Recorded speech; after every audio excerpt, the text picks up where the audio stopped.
Welcome back to the Gamers Hall, guys. I'm Chris. I'm Adam. And today we're going to be doing a review of Dungeon in a Box. This is one of their special one-shots that they do. It's $12.99, about $15 after taxes and shipping and whatnot. But this is their special Battle Royale one-shot. So if your players ever wanted to make characters to fight each other, you get supposedly maps that are going to be like an arena style, and they have special rules and stuff. Like, I really don't know. I haven't read it, so we're going to get all into it. Let's see. Let's jump into it.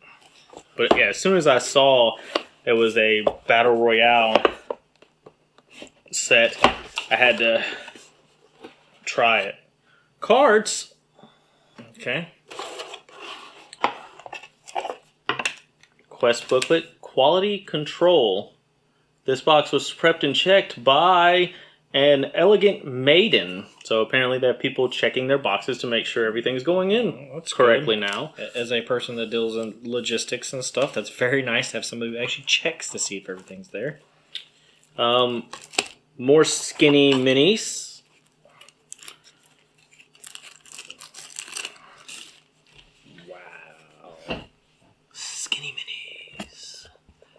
Front and back. Map.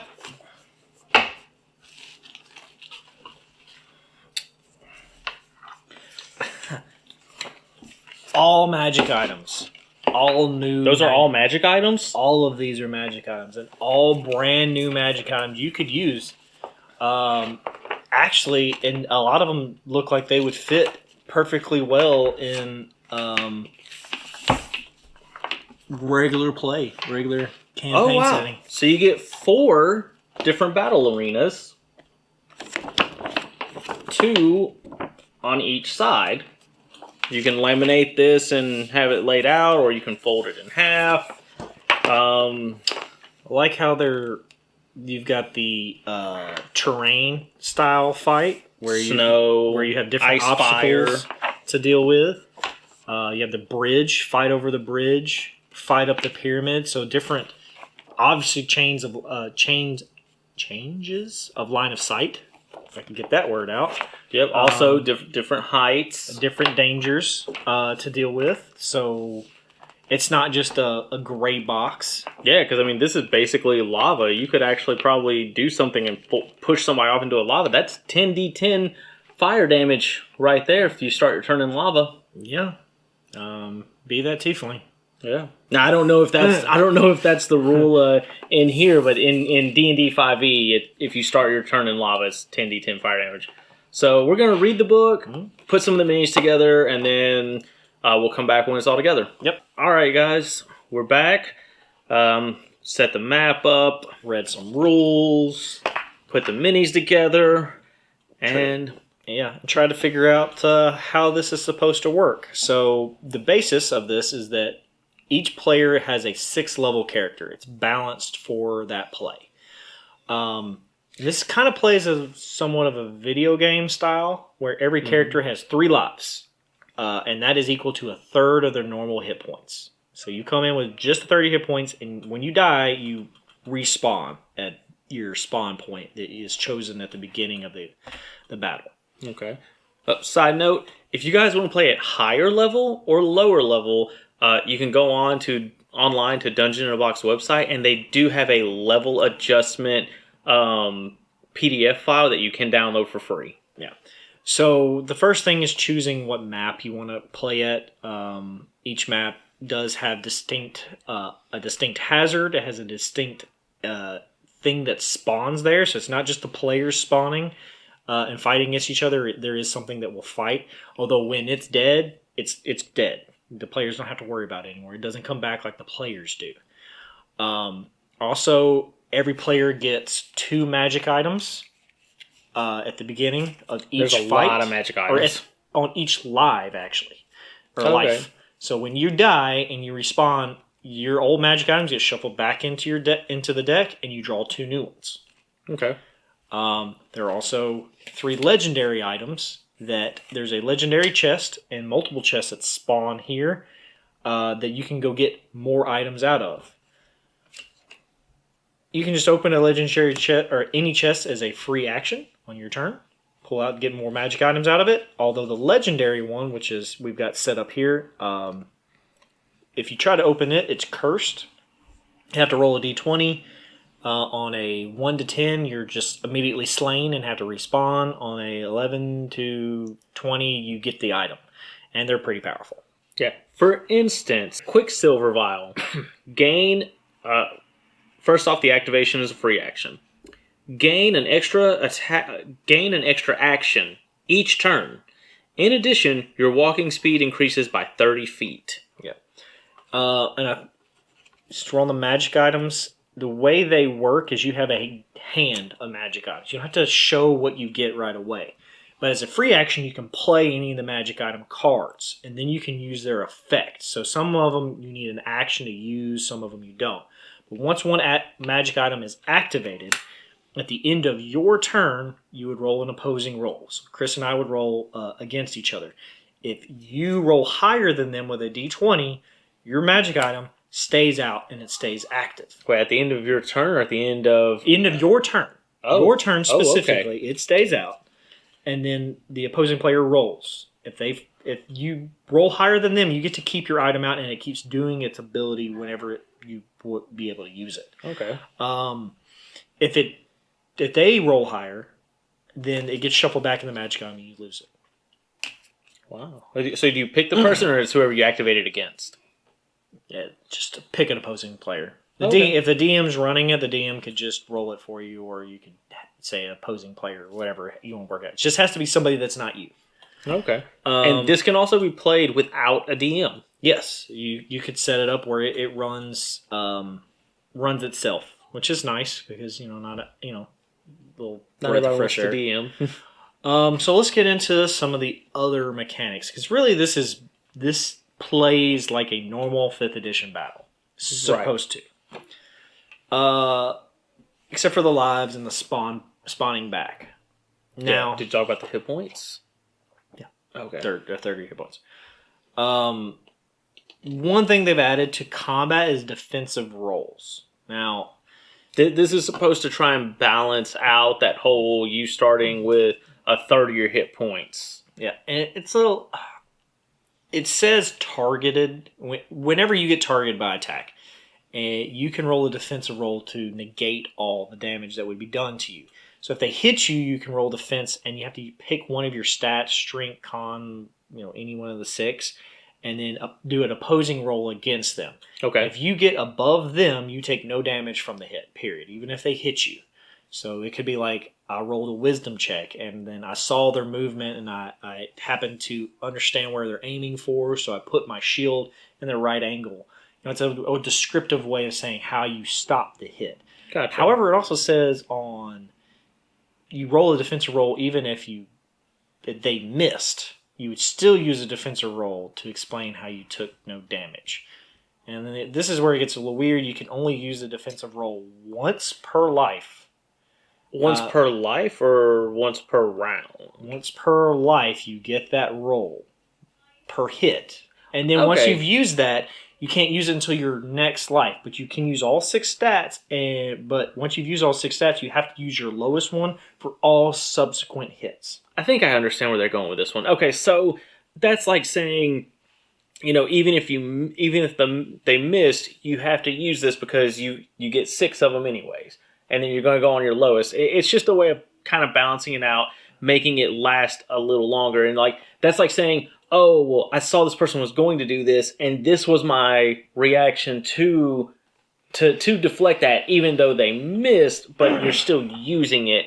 It's just kind of balancing out so that you still have to use some of your higher numbers or lower numbers just to get them knocked out of the way. 20s always hit, 1s always miss. It doesn't work against... The way they worded it is it actually have to be targeted, so I guess it doesn't work against DC saves. Well, AoE effects? Because some DC saves are targeted. Toll the Dead is targeted. Yeah, but it's specifically... Defense roll is an ability check made using an ability target's choice. If the attack attack roll missed. Oh, okay. So It's about attack roll. So if you're rolling DC saves, then you don't use that. Which I think spellcasters that have AOE spells or things that auto hit like magic missile, spike growth is going to be a lot more relevant in this battle. Yeah. I guess you could play with that. You could change it how you want. Maybe it would work on AOE saves or something like that. But it kind of gives casters a little more of an advantage. Yeah. So I would rule it as if targeted means an attack is hitting you regardless. Yeah. Just to make it a little more fair. I personally probably wouldn't even use it. It's interesting, but I think it's adding, since it's already functioning like fifth edition, I think it's adding another layer that the game mechanic doesn't really want you to use anyway. There's other games that use opposing rolls, and they work fine because they're designed for it. 5th edition is not. That's why you have an AC and you have saving throws. It's already accounting for that.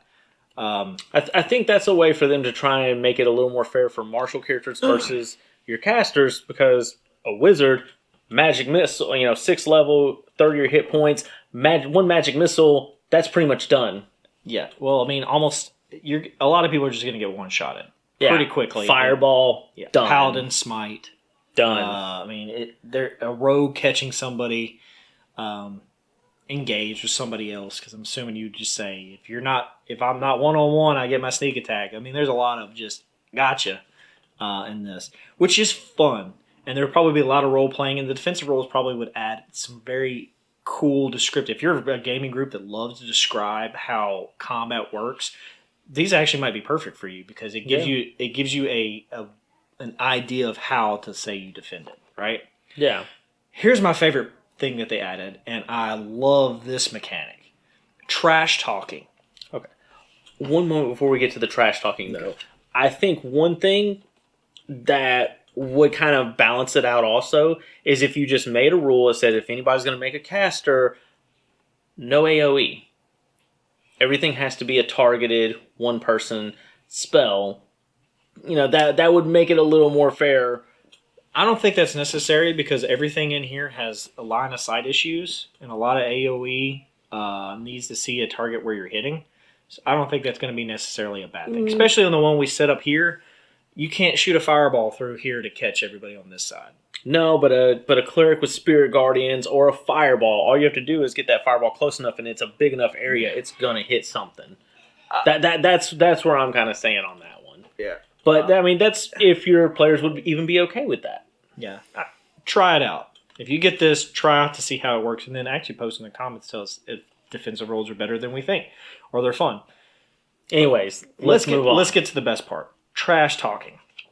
So, it's not just you insulting the player. Okay, that's not what it is. Each character comes in with 3 insecurities. And what that means is... How do you determine an insecurity? Well, there's a little chart right here that players can either choose or roll to get one. And then you have a body part insecurity, a relationship insecurity, and a skill insecurity. Okay. So during each turn, an opposing player may try to insult you with this trash talk. Hey, big nose. And if the opposing player actually gets the correct trash talk, correct insecurity, then you get to have advantage on your next hit towards them, or the opposing player has disadvantage on their next attack, period. Because you hit on their insecurity. Oh, okay. But once the insecurity has been found, it doesn't work for the rest of that fight. You're unfazed by somebody saying, hey, big nose, again. You're like, yeah, somebody's already insulted me on that. I don't care.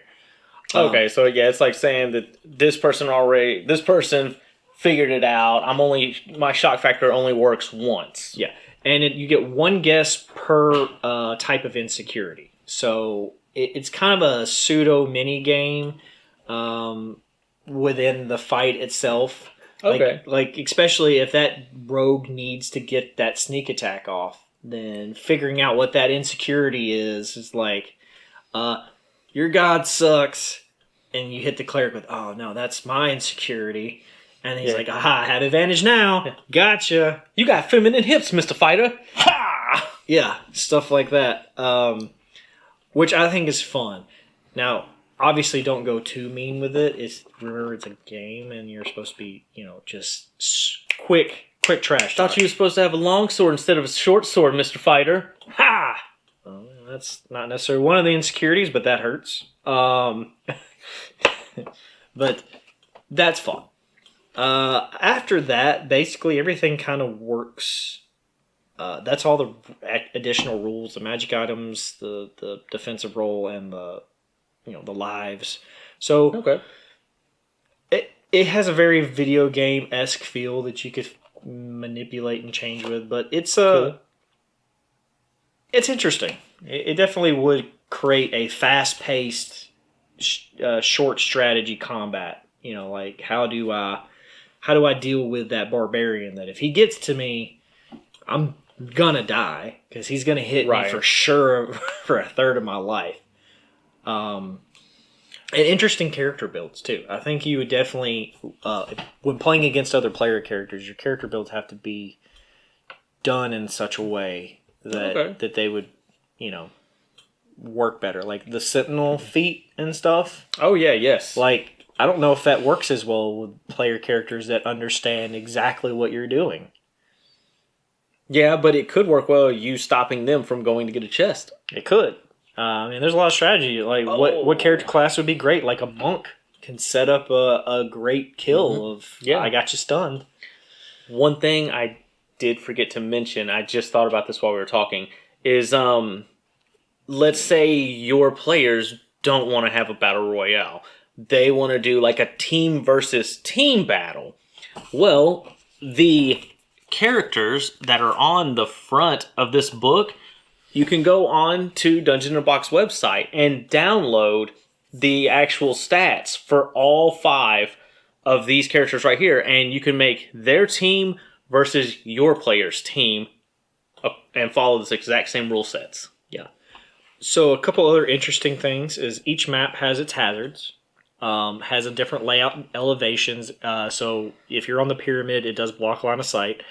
After the first round, a creature is spawned.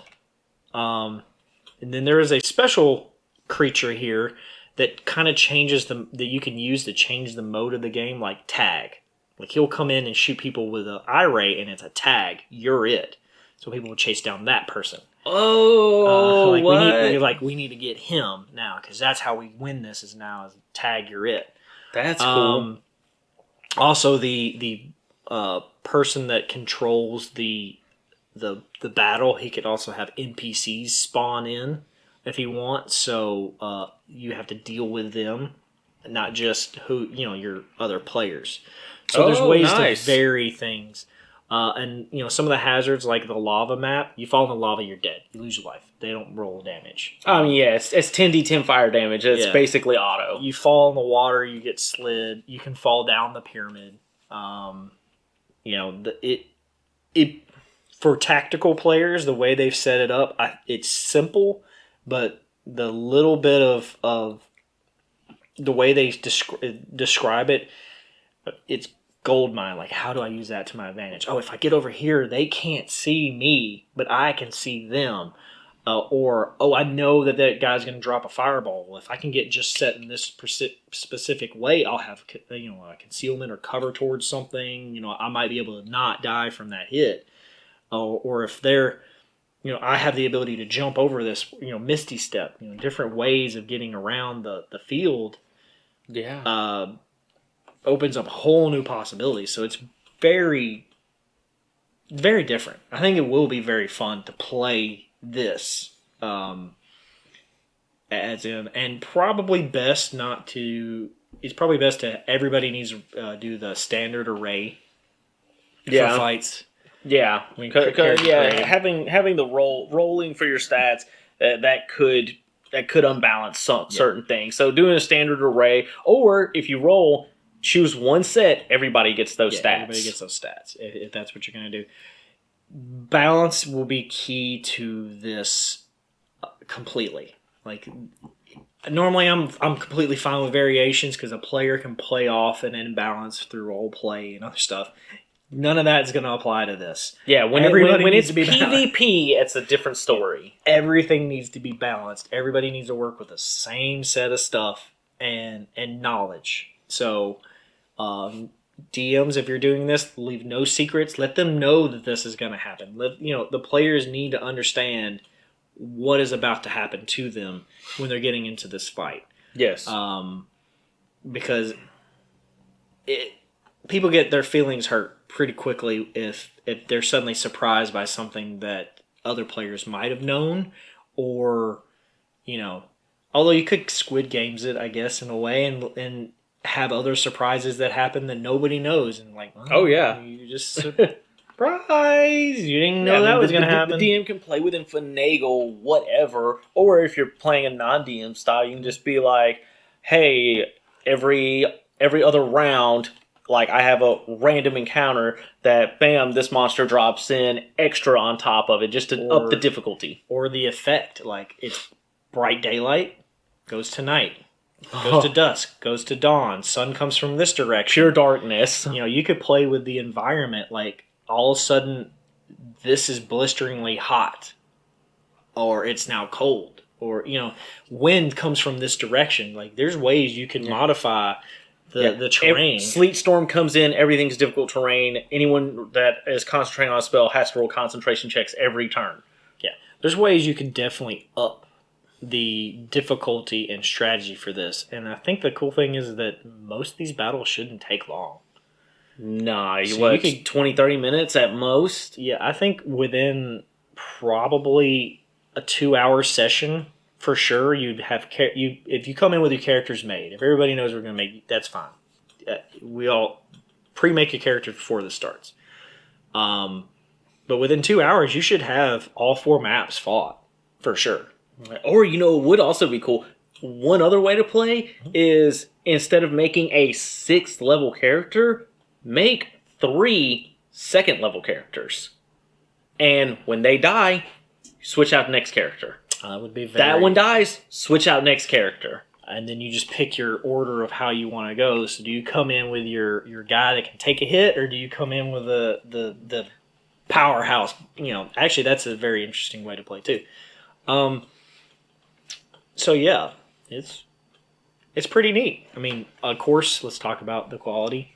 Yet again, their quality of models. Yeah, these skinny minis are ridiculous. There's teeth around the eye of this beholder. Yeah, I mean, the detail of just the way each character looks is phenomenal. Yes. Art on all this is just great. Cardstock yet again. Every item has a picture to go with it. Yeah, every single one of them. Upon reading the magic items, maybe they wouldn't be very useful in a regular campaign, but I don't think it would take much modification for these to actually be in a regular campaign. Right. Changing some of this to once per day, or once per short rest, or different things like that. It would work. So the overall good, you're getting quality miniatures here. These chests are really cool. Magic items you can use in your actual D&D sessions or out of, but something that's fun. You get 4 different battle maps on one map, and that's just really cool to me. Like, highly detailed maps that, honestly, you would probably see these pop up in actual campaign fights, like fight over a bridge. That would pop up. Water. You would definitely run that. Oh, for sure.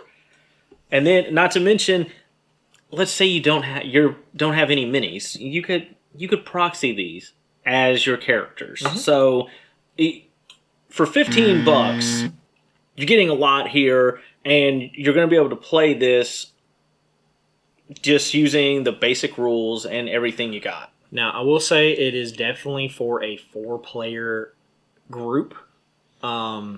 Is more balanced for that. You could do 2, Mm-hmm. 3 might get a little weird because the person in the middle is going to be the one screwed because you can see them immediately. Yeah. But can't do 5. There's no real way for that to be equal. 6 maybe if you get the edges, but I mean people are getting kind of messed up. You'll have to manipulate the rules, so your gaming group size will matter for this. Yeah, or you could do. You see. Yeah, you could double it and do 8 and say that these are 2 separate areas, and one group's over here, one group's over here. For team battles, that wouldn't be a problem at all. If you have like 6 players, play 3-on-3 teams. Yeah, or you could even do like I could see this being one of the things where you could do like an 8-on-8. So 4 start over here, 4 start over here. And since it's a battle royale, it's not that big a deal, and everyone's probably going to be paying attention to what the others are doing.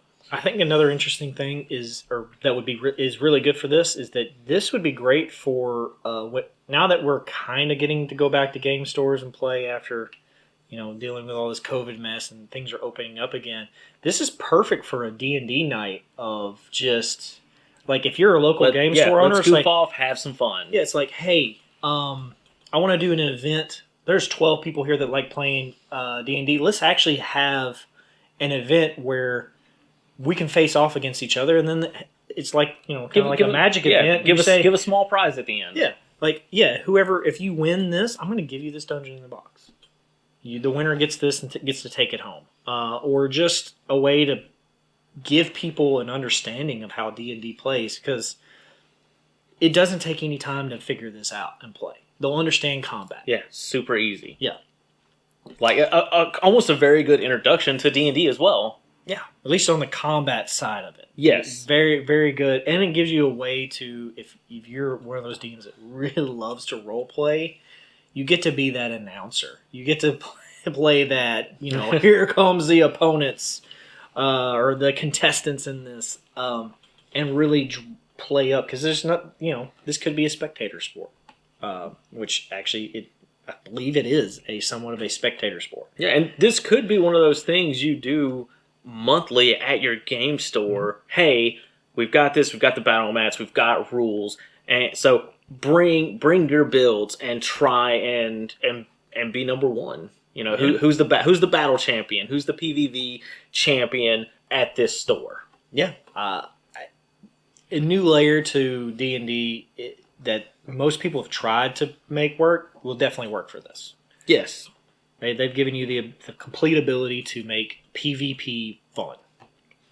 Yeah, and thank you, Dungeon in the Box. By the way, this is not a sponsored video. I just thought that when I saw this on their site, looked really awesome and cool, and I wanted to get it to put it out there because I think this is a quality product for one, but also something fun that everybody could have with their gaming group. Oh yeah, absolutely. Now you're getting a battle mat that comes with it.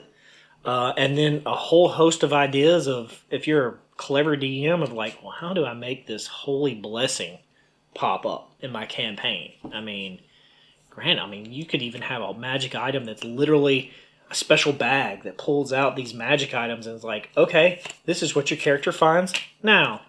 And, it's cool. Great ideas. Good job, Dungeon in the Box. Yeah, thanks a lot. So if you guys like the content we're putting out, please like, share, subscribe. Yep. And thank you, Laura R., for quality control, for making sure that our box is perfect. All right, until then, guys, have fun with your gaming groups, and hopefully some of you guys try this out. Yep, and keep rolling those nat 20s on your defensive rolls because you don't want to take any damage from guys like this. That's what a crit looks like. Yep.